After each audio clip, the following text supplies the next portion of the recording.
ॐ सदाशिवसमारम्भां शङ्कराचार्यमध्यमाम् अस्मदाचार्यपर्यन्तां वन्दे गुरुपरम्पराम्।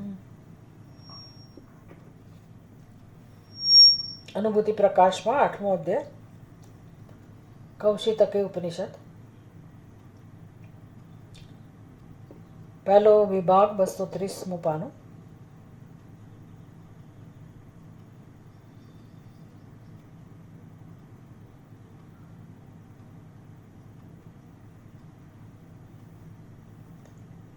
પ્રાણ અને પ્રજ્ઞાની ઉપાસનામાં કહેવામાં આવ્યું, તત્રૈકાગ્રે ક્ષમા બુદ્ધિ બોદ્ધુમ તત્સાક્ષિણમ ભવેત જગત હેતુતયા અપि એષઃ પ્રાણઃ સ્વાત્મોપલક્ષકઃ.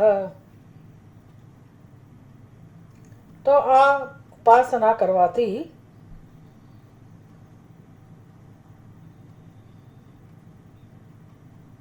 આપણી જે પ્રજ્ઞા છે, પ્રાણ અને પ્રજ્ઞા, આ બંનેની ઉપાસના એટલે એમાં રસ લેવો કે પ્રાણ કઈ રીતે વ્યષ્ટિ સ્તરે કામ કરે છે, સમષ્ટિ સ્તરે કામ કરે છે, મારા પ્રાણ એ શું સમષ્ટિ પ્રાણથી ભિન્ન છે, જેને હું મારું જીવન કહું છું એ જીવન માટે પ્રાણ કઈ રીતે જવાબદાર છે, અને આખી પ્રક્રિયા કે પ્રાણ દ્વારા મારા સમસ્ત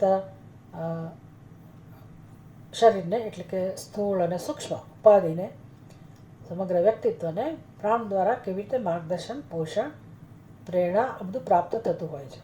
અને એ પ્રાણની સાથે પ્રજ્ઞાનો સમાવેશ થઈ જ જાય છે. જાણે કે પ્રાણ અને પ્રજ્ઞા બંને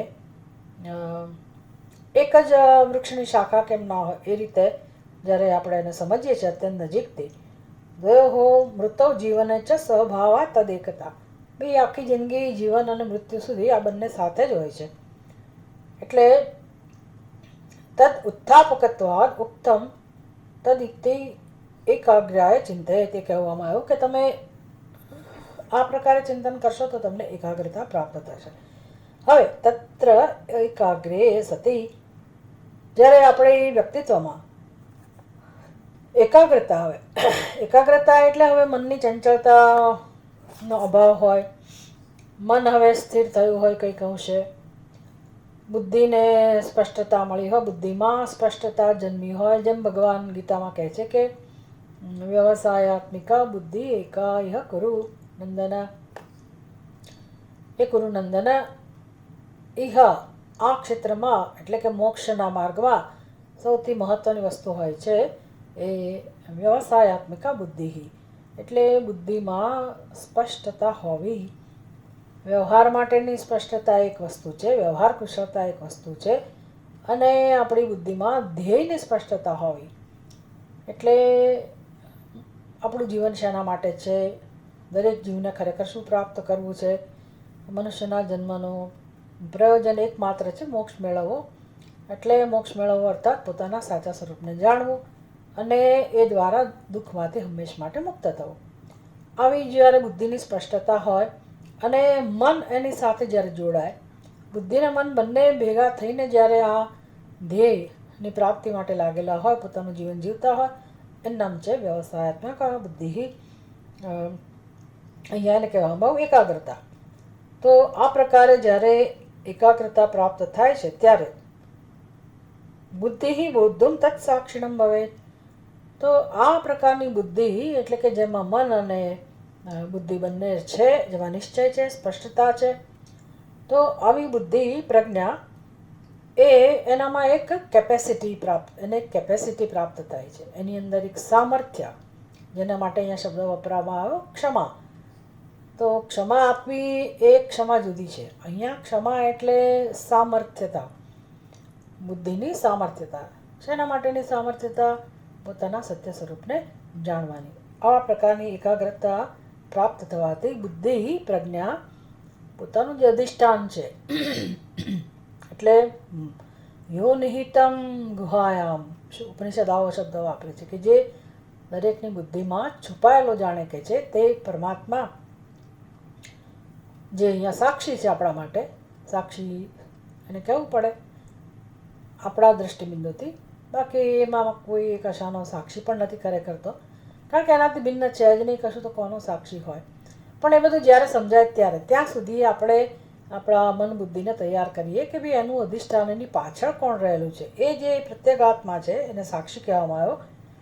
તો સાક્ષીણમ બુદ્ધુમ, એ સાક્ષીને જાણવાની ક્ષમતા આપણને પ્રાપ્ત થાય છે, બુદ્ધિને પ્રાપ્ત થાય છે.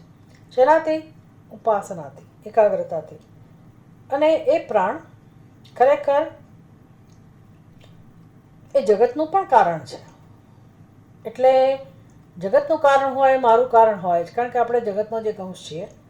તો જગત હેતુ તયા આપી એશ પ્રાણ, જગતનું કારણ હોવાથી પણ આ પ્રાણ સ્વાત્મ ઉપલક્ષક ભવે. એટલે આપણે આપણા પ્રાણ વિશે જ્યારે ચિંતન કરીએ તો એ પ્રાણ મને મારા આત્મ સ્વરૂપને જાણવા માટે પણ લક્ષણ બની જાય. ભલે આત્મા નથી, પ્રજ્ઞા કે પ્રાણ બેમાંથી કોઈ આત્મા નથી, પણ એ શું કરે? નિર્દેશ કરે આત્માનો, જેને આપણે તટસ્થ લક્ષણ કહીએ છીએ.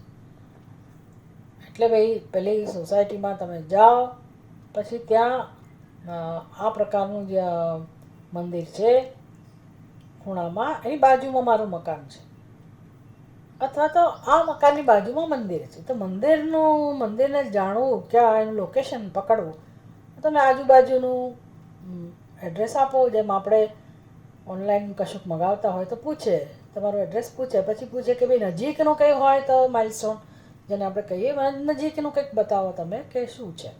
તો એક્યુરસી આવે, સ્પષ્ટ રીતે તમે અમને જાણવા મળે કે તમારું લોકેશન ક્યાં છે. એવી રીતે આત્માનું લોકેશન તો નથી, પણ આત્માને સમજવા માટે કોણ સહાયક બની શકે કે જેનો તમે આધાર લઈ શકો? તો આપણા પોતાના જ પ્રાણ, આપણી પોતાની જ બુદ્ધિ એ આત્માને જાણવા માટે ઉપલક્ષક બની જાય છે. અને એટલું જ નહીં, એ જ પ્રાણ આખા જગતનું પણ કારણ છે. એટલે જે મારી ઉપાધિ, મારા પ્રાણનું અધિષ્ઠાન છે, એ જ જગતના પ્રાણનું અધિષ્ઠાન છે. એ રીતે હું પૂર્ણ બ્રહ્મ પરમાત્માને જાણી શકું છું. તો આ પ્રાણ સ્વાત્મ ઉપલક્ષક ભવે, એટલે જગતનો હેતુ હોવાથી એ વ્યષ્ટિ સ્તરે પણ આત્માના દર્શન માટે ઉપયોગી બને છે, ઉપલક્ષક બને છે, બોધક બને છે. હવે પ્રાણ જગતનું કારણ છે એ સમજાવે છે.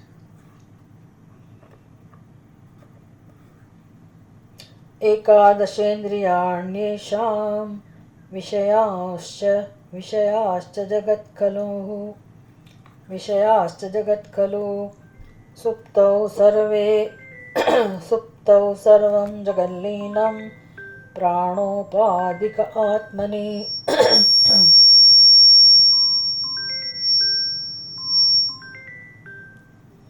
એકાદશ ઇન્દ્રિયાણ્યેષાં વિષયાશ્ચ જગત ખલુ સુપ્તૌ સર્વં જગલ્લીનં પ્રાણોપાધિક આત્મની.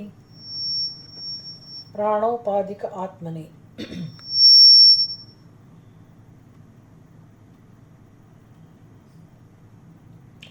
प्राणो उपाधिके आत्मनि सर्वं जगत् लीनम्.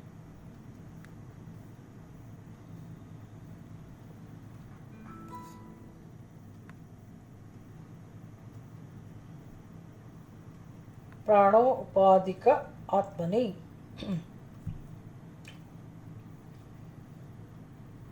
प्राणोपाधिके आत्मनि सर्वं जगत् लीनम्. આપણે એના પહેલાં પદચ્છેદ કરીએ, પછી અન્વય કરીએ ને પછી સમજીએ. એકાદશ ઇન્દ્રિયાણી એષાં વિષયાઃ ચ જગત ખલુ સુપ્તૌ સર્વં જગલ્લીનં પ્રાણો ઉપાધિકે આત્મની. એક નંબર, એકાદશ ઇન્દ્રિયાણી ચ एषां विषयाः जगत् खलु. एकादश इन्द्रियाणि च एषां विषयाः जगत् खलु सुप्तौ सर्वं जगत् प्राणो उपाधि के आत्मनि लीनम्. પહેલા તો જગતની વ્યાખ્યા કરી કે જગતમાં કોનો સમાવેશ થાય? એકાદશ ઇન્દ્રિયાણી, 5 જ્ઞાનેન્દ્રિયો, 5 કર્મેન્દ્રિયો અને મન. મન કહ્યું એટલે અંતઃકરણ ચારે ચાર સમજી લેવાનું. મન, બુદ્ધિ, ચિત્ત, અહંકાર. તો ટૂંકમાં એને સર્વે મળીને 11 ઇન્દ્રિયો. અને પછી તેના વિષયો ઈશામ વિષયા, એટલે એના 11 ઇન્દ્રિયોના વિષયો એટલે શું? આમ તો વિષયો તો 5 જ છે. 5 જ્ઞાનેન્દ્રિયોના વિષયો 5: શ્રોત્ર, ત્વક,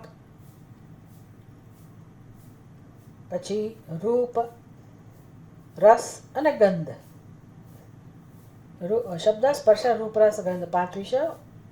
શ્રોત્ર, ત્વક, ચક્ષુ, જીહ્વા અને ઘ્રાણેન્દ્રિય. 5 જ્ઞાનેન્દ્રિય થઈ, 5 એના વિષયો થયા. 5 કર્મેન્દ્રિય અને 5 કર્મેન્દ્રિયના પણ વિષયો.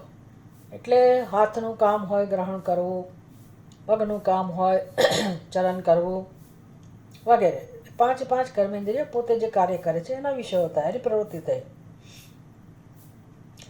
અને મન, બુદ્ધિ, ચિત્ત અને અહંકાર જેની સાથે વ્યવહાર કરે છે એના વિષયો થયા. આ બધું મળીને જગત કહેવાય. જગત એટલે આટલું જ. તો આપણે કલ્પના કરીએ કે સાચી વાત છે કે કેમ. તો હું જ્યારે 5 જ્ઞાનેન્દ્રિયોની મદદથી જગતના વિષયોને અનુભવું છું અને વ્યવહાર કરું છું, તો એમાં સમગ્ર મારી સ્થૂળ ઉપાધિનો સમાવેશ થઈ જાય છે. 5 જ્ઞાનેન્દ્રિયો, 5 કર્મેન્દ્રિયો, મન, બુદ્ધિ એટલે કે મારી લાગણીઓ, મારો નિશ્ચય, મારું કર્તૃત્વ, મારું ભોક્તૃત્વ, મારું સુખ દુઃખ, સર્વ કંઈ જેનો પણ અનુભવ કરીએ છીએ.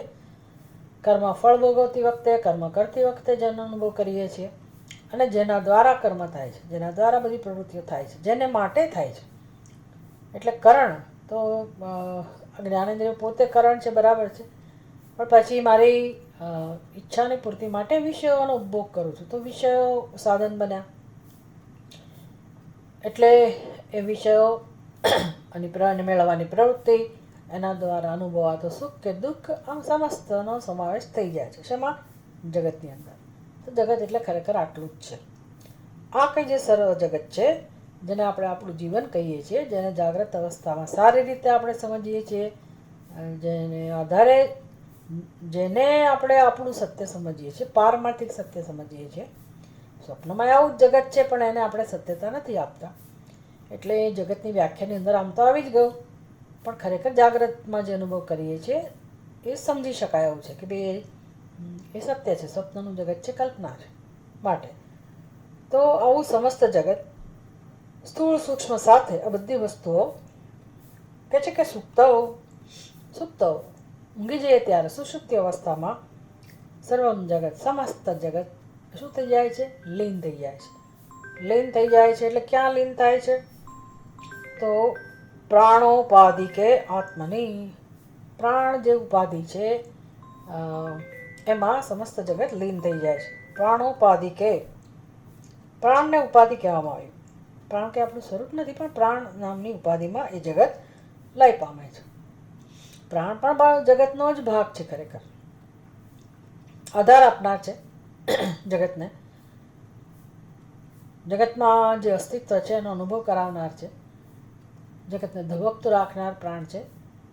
સુષુપ્તિમાં આપણે જોઈ શકીએ છીએ કે આ બધું સૂઈ જાય છે, બધા કરણો સૂઈ જાય છે, ક્યાંય કોઈ વ્યવહાર નથી. સુષુપ્તિમાં કોઈ અનુભવ નથી. તો એ બધું ક્યાં, એ વ્યવહાર ક્યાં લય પામે છે? બધી ઇન્દ્રિયો ક્યાં જઈને લીન થઈ જાય છે? જગતના વિષયો પણ આપણા માટે રહેતા નથી, તો એ જગતના વિષયો પણ ક્યાં લીન થઈ જાય છે?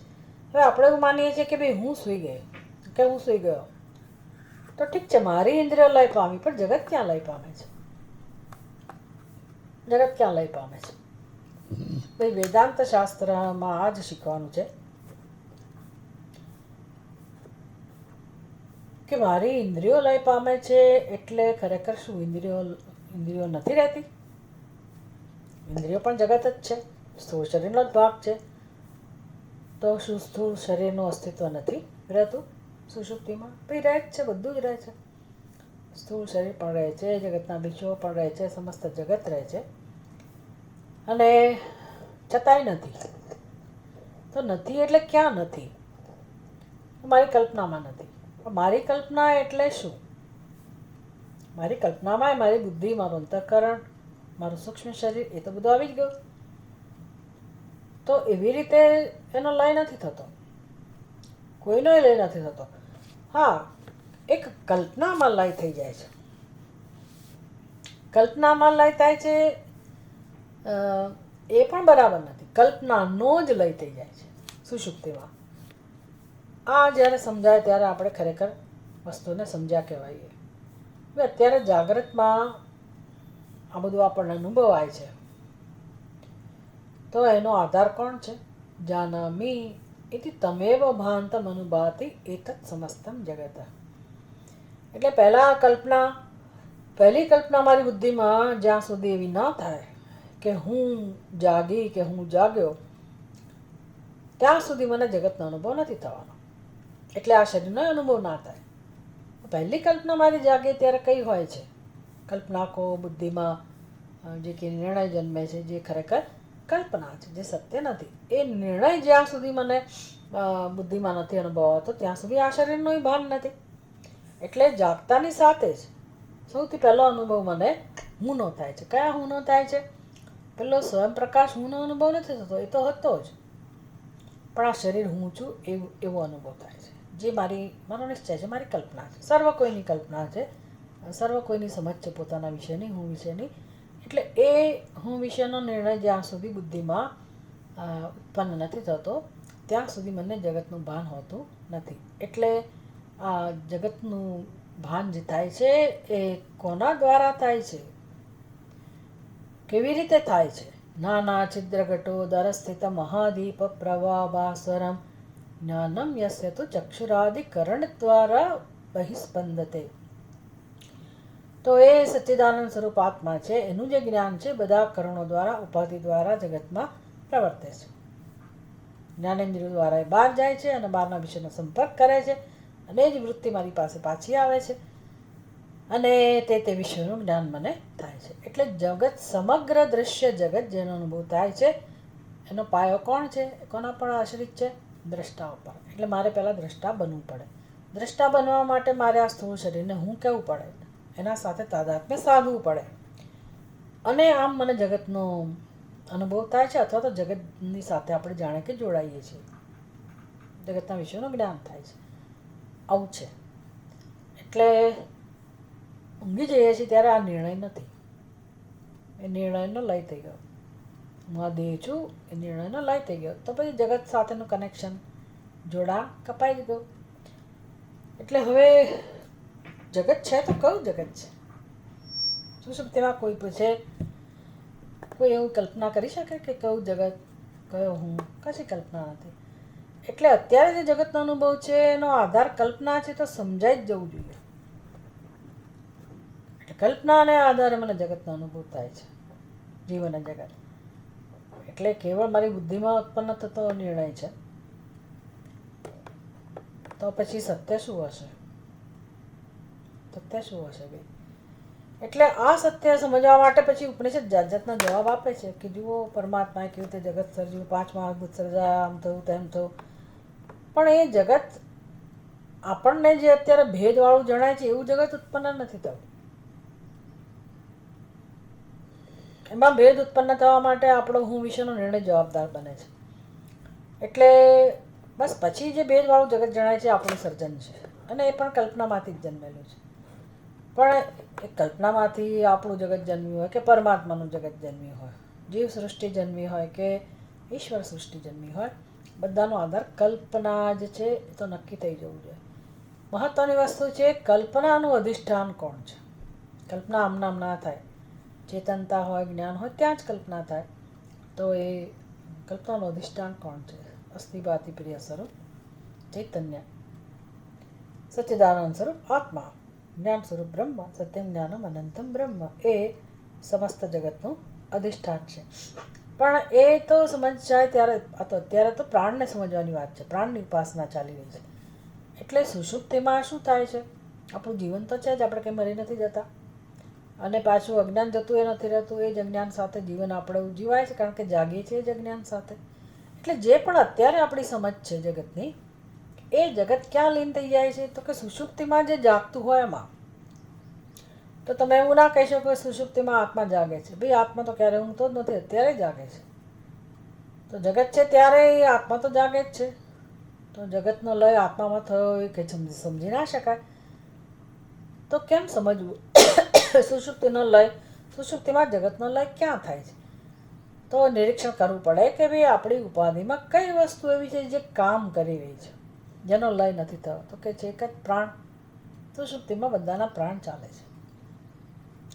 તો છેવટે શું નક્કી થાય? પ્રાણમાં સમસ્ત જગતનો લય થાય છે.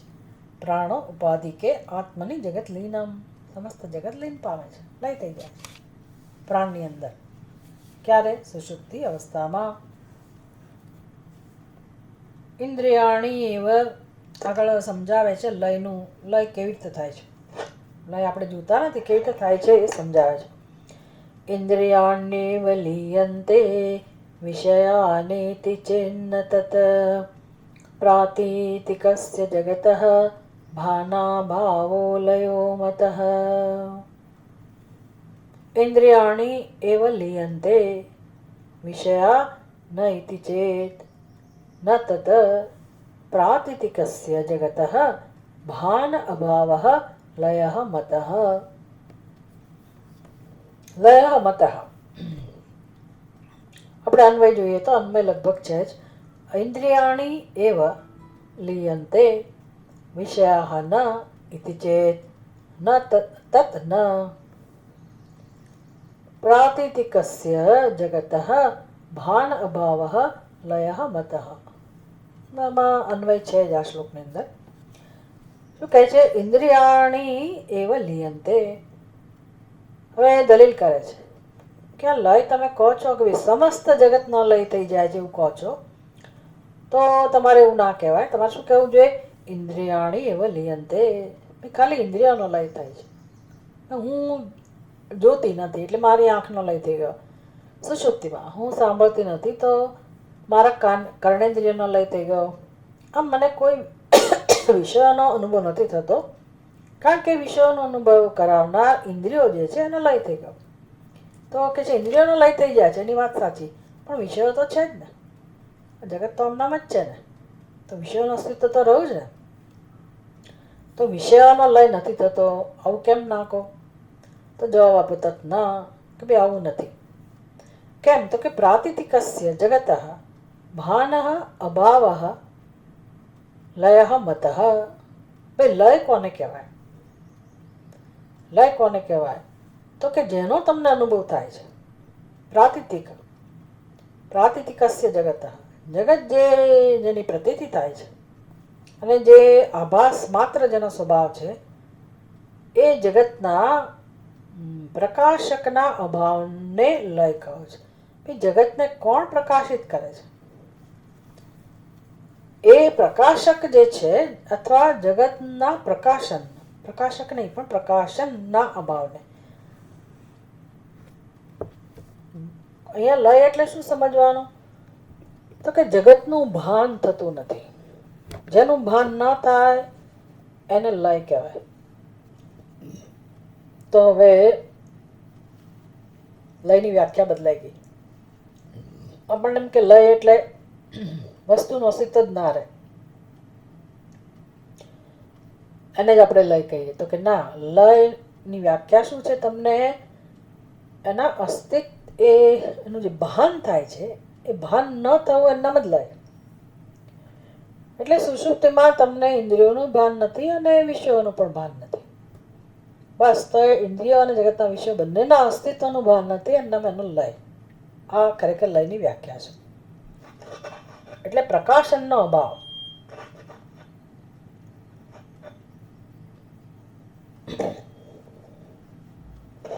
હવે એવું છે ને કે આપણે તો એવું માનીએ છીએ કે જગત છે જ, એટલે સુષુપ્તિમાં જે છે એવા જગતની પ્રતીતિ નથી, એ આપણી સમજ છે. અને આમ આપણને એવું લાગે કે ભાઈ હું ઊંઘી જાઉં છું, જગતનો થોડો લય થાય છે. જો જગતનો લય થઈ ગયો તો ફરી એવું ને એવું જગત મને જાગું ત્યારે ના દેખાવું જોઈએ. એટલે હું સૂઈ જાઉં છું, જગત તો આમનામ જ છે ને, એ આપણી સમજ છે. તો કહે છે કે ભાઈ લયની વ્યાખ્યા એવી નથી થતી કે ભાઈ વસ્તુનો અભાવ થઈ જાય, વસ્તુનો નાશ પામે, એનું નામ લય નથી.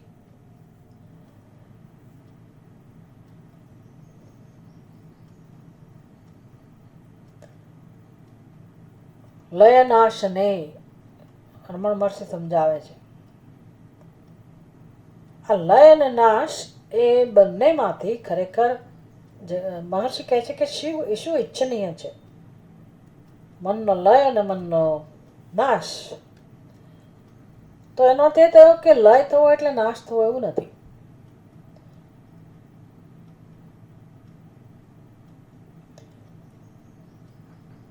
બંને શક્ય છે, મનનો લય અને મનનો નાશ. શું ઈચ્છનીય છે? તો કે મનનો નાશ થવો ઈચ્છનીય. લય તો રોજ રોજ થાય છે, રોજ સૂઈએ ત્યારે એનો લય તો થાય જ છે.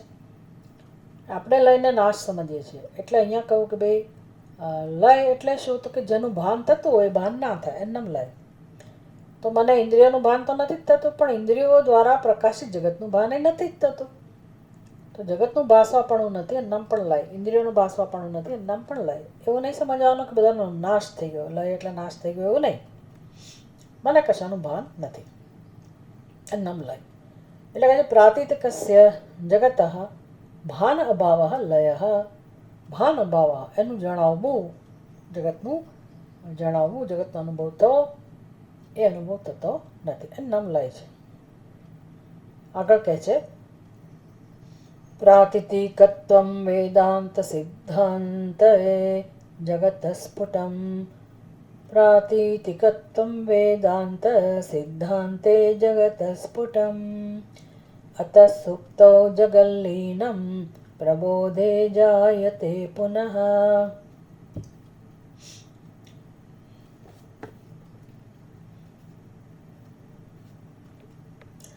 લય એટલે શું? તો કે જે પાછું જન્મે, નાશ થયેલું પછી જન્મે જ નહીં.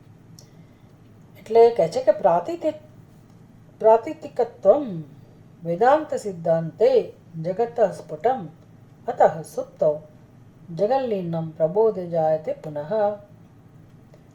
તો 1 નંબર જગત, 2 નંબર પ્રાતિતિકત્વમ. જગત પ્રાતિતિકત્વમ વેદાંત સિદ્ધાંતે સ્ફુટમ.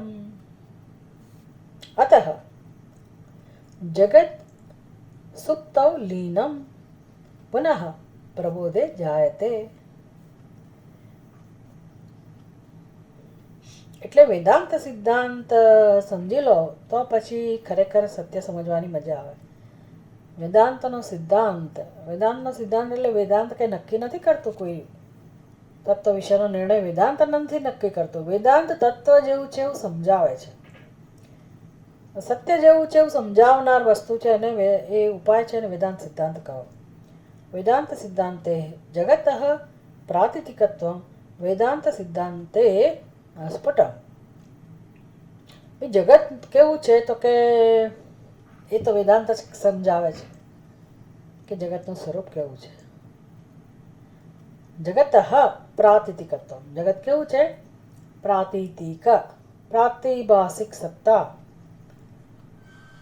જગત કેવળ અને કેવળ પ્રતીતિ માત્ર છે.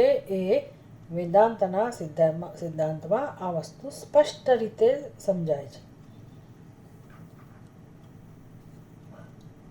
પ્રતીતિ એટલે અત્યારે પણ એ જગતની મને પ્રતીતિ થાય છે. અત્યારે જે જગતને આપણે સાચું કહીએ છીએ, વેદાંત શાસ્ત્ર કહે છે તમને જગતની પ્રતીતિ થાય છે. જેમ શુક્તિકા છીપોલીની અંદર આપણને ચાંદીની પ્રતીતિ થાય.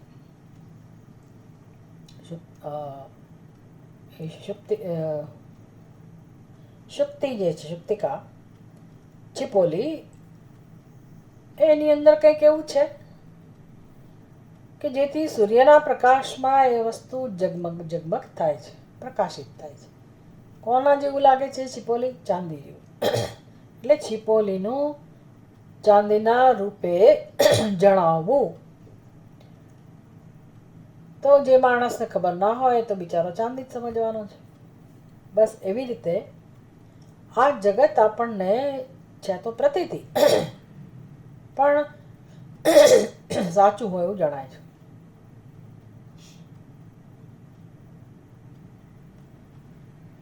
એટલે પ્રતીતિને પાછું બીજું દ્રષ્ટાંત કયું લેવાનું તો કે સ્વપ્ન.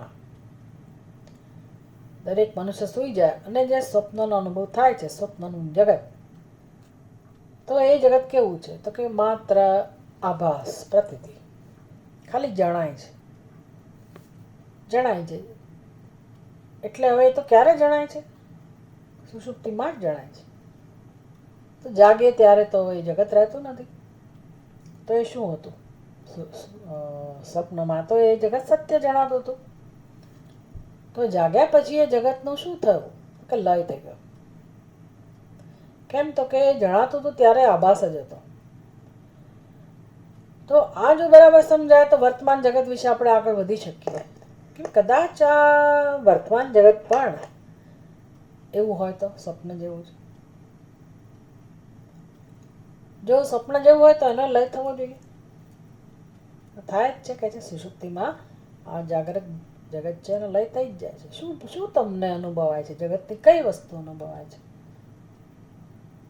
જગતમાં આટલી બધી વસ્તુઓને આપણે સત્યતા આપીએ છીએ. કઈ સત્યતા છે? કે આપણું જીવન. જીવન એટલે શું?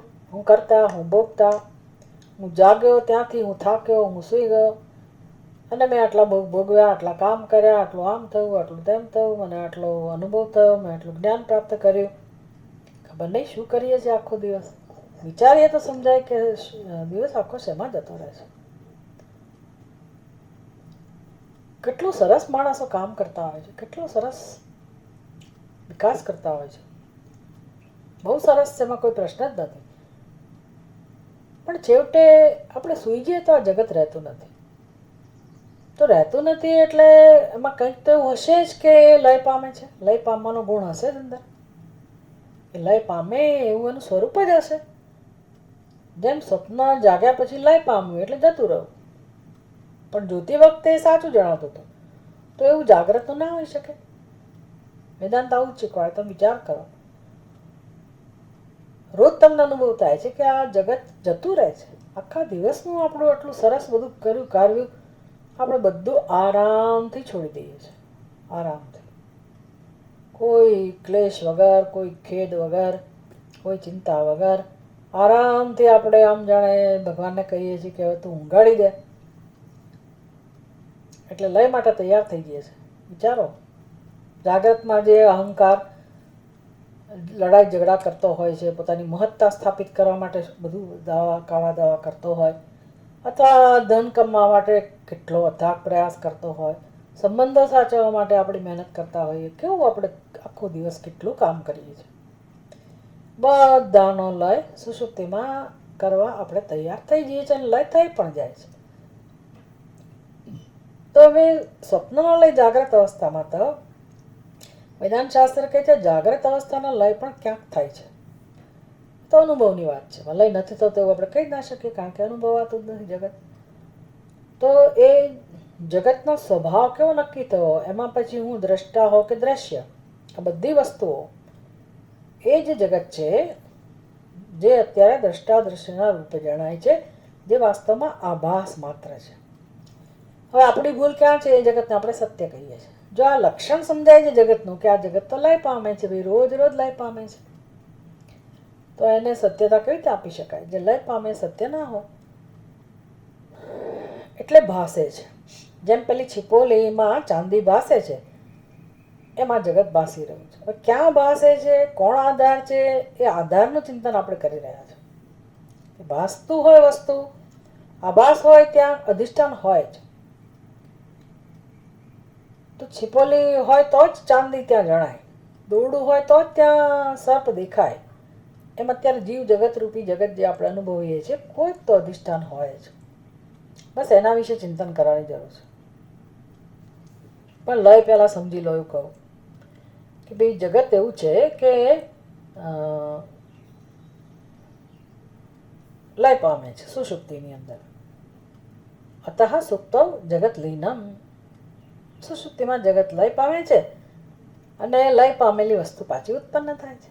બસ તકલીફ અહીંયા છે રમણ મહર્ષિને, ફરી ઉત્પન્ન ના થવું જોઈએ. તો એને લય ના કહેવાય. લય પામેલી વસ્તુ તો ઉત્પન્ન થવાની છે. કઈ વસ્તુ ઉત્પન્ન ના થાય તો કે જેનો નાશ થયો હોય. એટલે કહે છે કે ભાઈ નાશ કરો મનનો. તો અહીંયા તો હજી આપણને સમજાવે છે કે જુઓ આ લય થાય છે અને પાછો એમાંથી ઉત્પત્તિ પણ થાય છે. પ્રબોધે જાય તે પુનઃ. એટલે પછી આ જે જગતના વિષયો છે એ પણ ફરી ઉત્પન્ન પામે છે. સમજવું અઘરું છે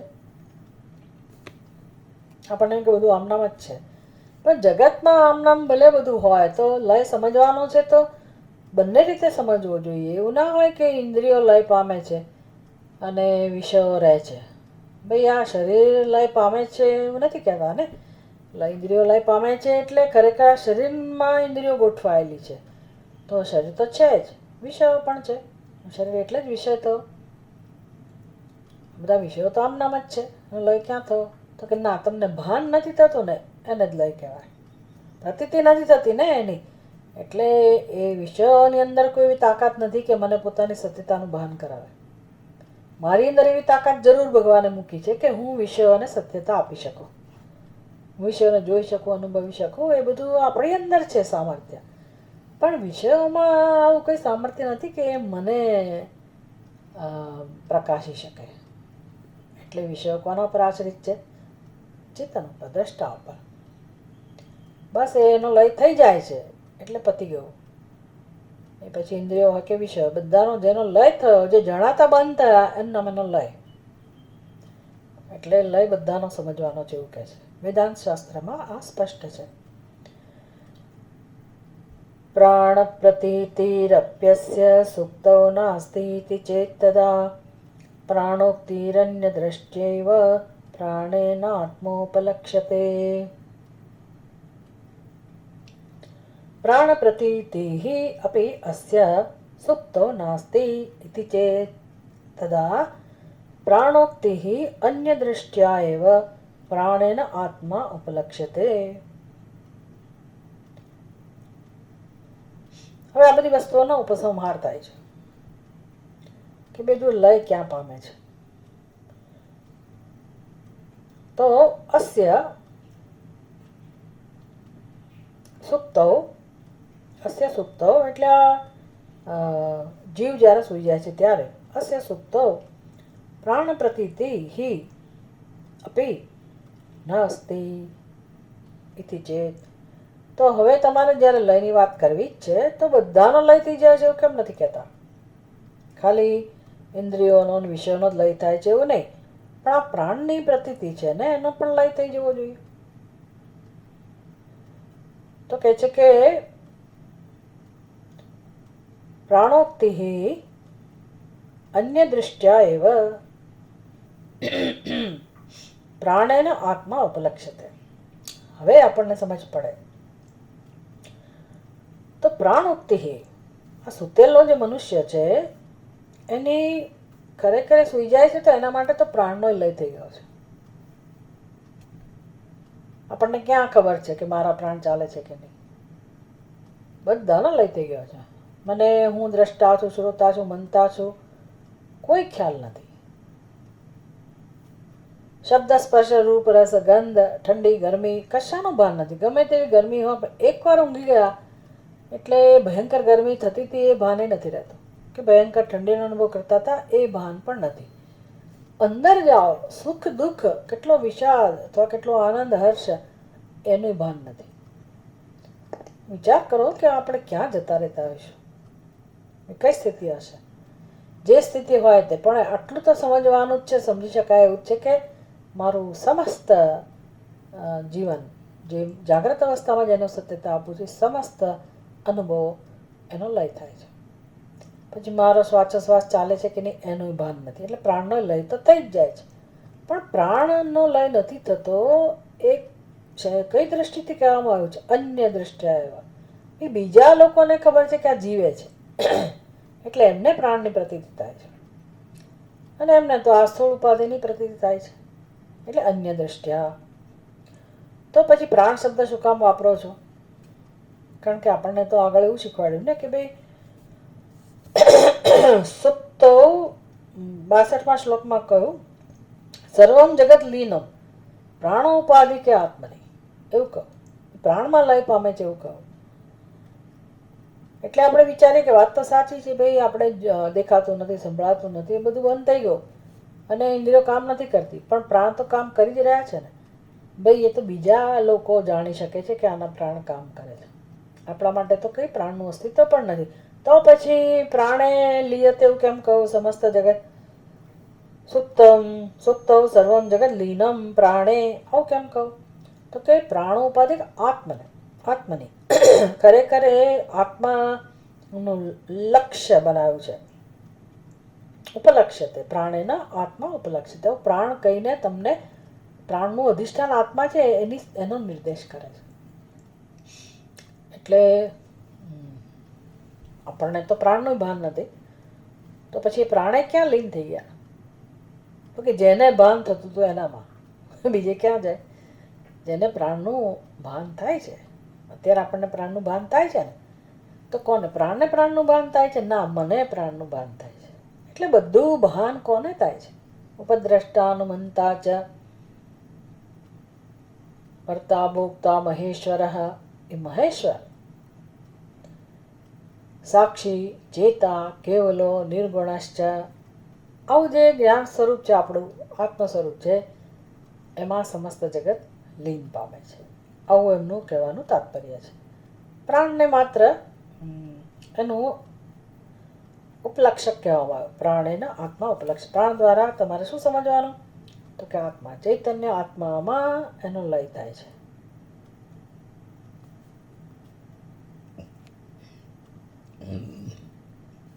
અને એ જ લય પામેલું જગત, પ્રાણ સાથે લય પામેલું જગત, જે આત્મામાં લય પામે છે, એ જ જગત વળી પાછું ઉત્પન્ન થાય છે.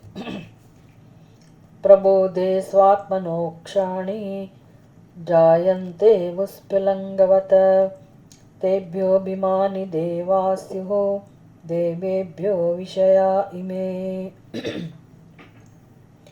પ્રબોધે અક્ષાણી સ્વાત્મનઃ વિસ્ફુલિંગવત જાયન્તે, તેભ્યઃ અભિમાની દેવાઃ સ્યુઃ દેવેભ્યઃ ઇમે વિષયાઃ. હવે ઉત્પત્તિની વાત કરે છે, લયની વાત કરી અને ઉત્પત્તિની વાત કરે છે કે આ જાગ્રત અવસ્થા એક આત્માને કારણે જ. કોની જાગ્રત અવસ્થા? તો કે ઇન્દ્રિયો વિષયો જાગ્રત અવસ્થામાં જેનો અનુભવ કરીએ છીએ, એ જાગ્રત અવસ્થા પ્રબોધે ફરી પાછી ઉત્પન્ન થાય છે. પ્રબોધે અક્ષાણી, અક્ષાણી એટલે ઇન્દ્રિયો,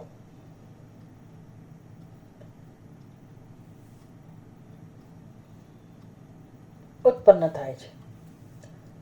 આત્મામાંથી જ આ બધું જાણે કે ઉત્પન્ન થાય છે. પ્રબોધે પ્રબોધે અક્ષાણી સ્વાત્મનઃ જાયન્તે, આત્મામાંથી બધું ઉત્પન્ન થાય છે. ભાઈ ઘડા ફૂટી જાય, તૂટી જાય, ઘડો, શકોરું, તાવડી, બધા માટીના પાત્રો તૂટી ગયા તો શેમાં લય પામ્યા?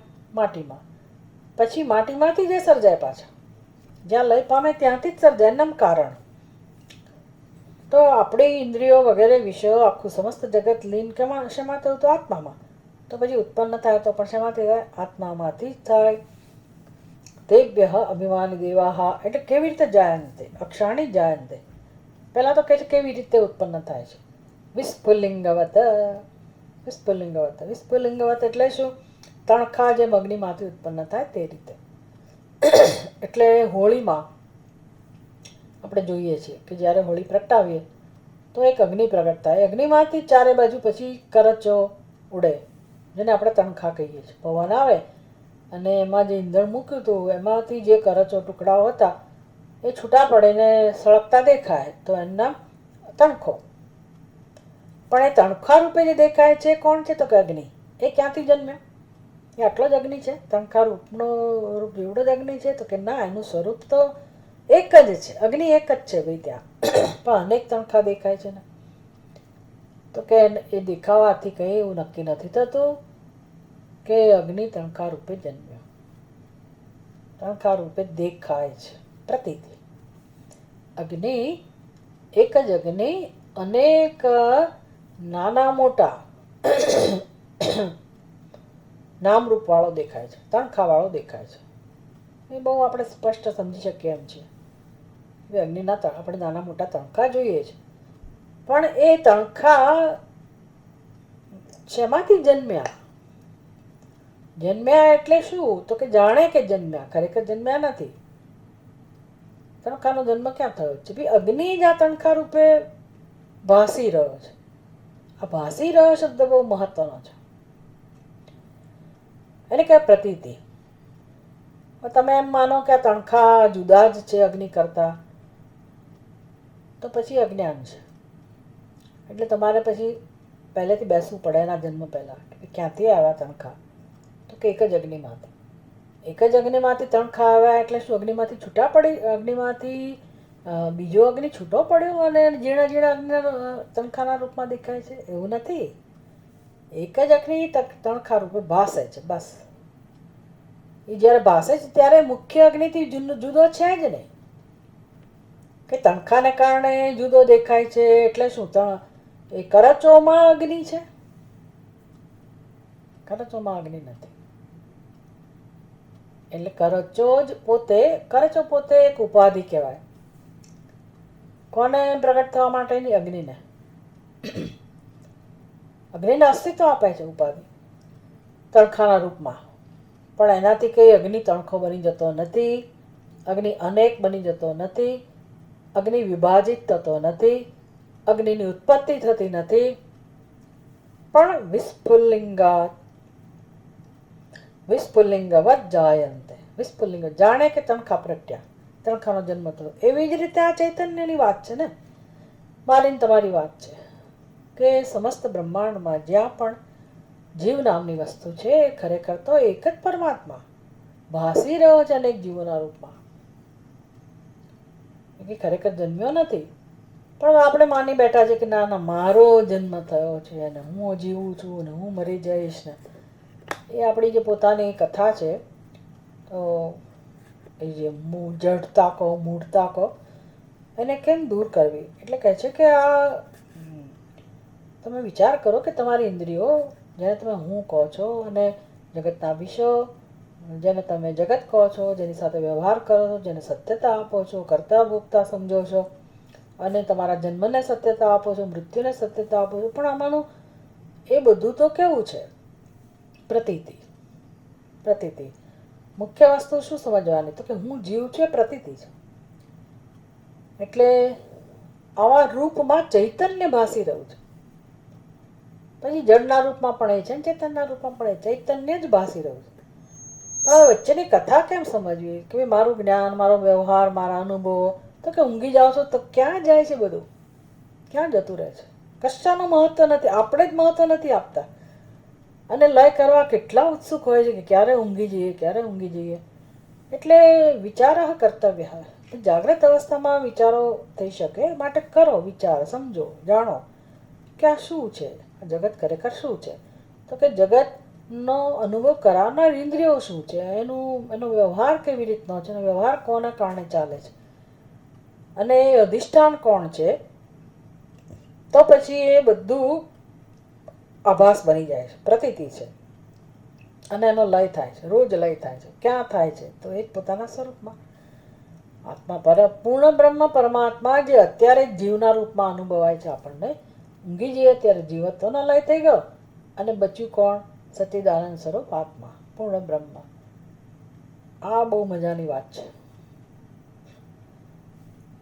એટલે અક્ષાણી જાયંતે વિસ્ફુલિંગવત. સવારે ઉઠીએ ત્યારે આ બધું જન્મે છે. આપણી ઇન્દ્રિયો બધાનો વળી પાછી ઉત્પત્તિ થાય છે. કોની જેમ? એ ઉત્પત્તિ કોના જેવી છે? તો કે પહેલાં તણખા જેવી, અગ્નિમાંથી જન્મતા તણખા જેવી. તેભ્ય અભિમાની દેવાહ. એમાંથી પાછું શું જન્મે? ઇન્દ્રિયોની ઉત્પત્તિ થાય એટલે એની સાથે સાથે કોની ઉત્પત્તિ થાય? તો કે એના અભિમાની દેવતા. એટલે તે દેવતા પણ હોય સાથે. એને કારણે મને સારું દેખાય, સારું સંભળાય. એટલે દેવતાઓ પણ છે જ. અને એ દેવતાઓની સાથે પછી આ બધા લોક ઉત્પન્ન થાય છે. પૃથ્વીલોકો, પાતાળ લોકો, ભૂહુ ભુવા સુવાહકો, 7 ઉપરના લોકો, 7 નીચેના લોકો, આ બધી વસ્તુઓ. સર્વદેવ્ય દેવેભ્ય વિષયા ઇમે. લોક એટલે શું? આ બધા વિષયો આપણે જેનો અનુભવ કરીએ છીએ એને પણ લોક કહેવાય. લોક એટલે કોઈ એક લોકેશન નહીં. ભલે લોકેશન શબ્દ લોકમાંથી આવ્યો હશે કદાચ, પણ લોક એટલે પૃથ્વીલોક અને પછી આપણે ભારતને અમેરિકા અને બધા લોક કહીએ, અથવા મનુષ્ય લોક કહીએ, દેવતા લોક કહીએ, એ બધું ઠીક છે. પણ લોકનો અર્થ શું થાય? લોક્યતે અને એના બી જેનો અનુભવ થાય છે એનું નામ લોક. જે રૂપમાં અનુભવ થાય છે એનું નામ લોક. તો વિશ્વના રૂપમાં જ આપણે અનુભવ કરીએ છીએ ને જગતનો. એટલે ઇમે વિષય એટલે આખું જગત અને એના અધિષ્ઠાતા દેવતાઓ બધાની ઉત્પત્તિ. પહેલાં મારી ઇન્દ્રિયોની ઉત્પત્તિ થાય, અધિષ્ઠાતા દેવતાઓની સાથે સાથે ઉત્પત્તિ થાય અને સમસ્ત જગતના વિશ્વની ઉત્પત્તિ થાય. બસ આ રીતે ઉત્પત્તિ થઈ એવું કહીએ. ક્યારે જાગીએ ત્યારે આટલી જ વાસ્તવિકતા છે જગતની, કે જાગીએ ત્યારેની પ્રતીતિ, સુઈ જઈએ ત્યારે પાછળનો લય. આવું છે. તો પછી આવું જોઈએ તો એને સત્ય કઈ રીતે કહેવાય? ના જ કહેવાય. ના જ કહેવાય. પણ કોનો લય નથી થતો એ જોવાનું છે. કોનો લય નથી થતો? તો કે જેમાં આ બધાનો લય થાય છે, તો એ શેમાં થાય છે? આત્મામાં. તો એ આત્મા તો હોય જ, અત્યારે છે જ.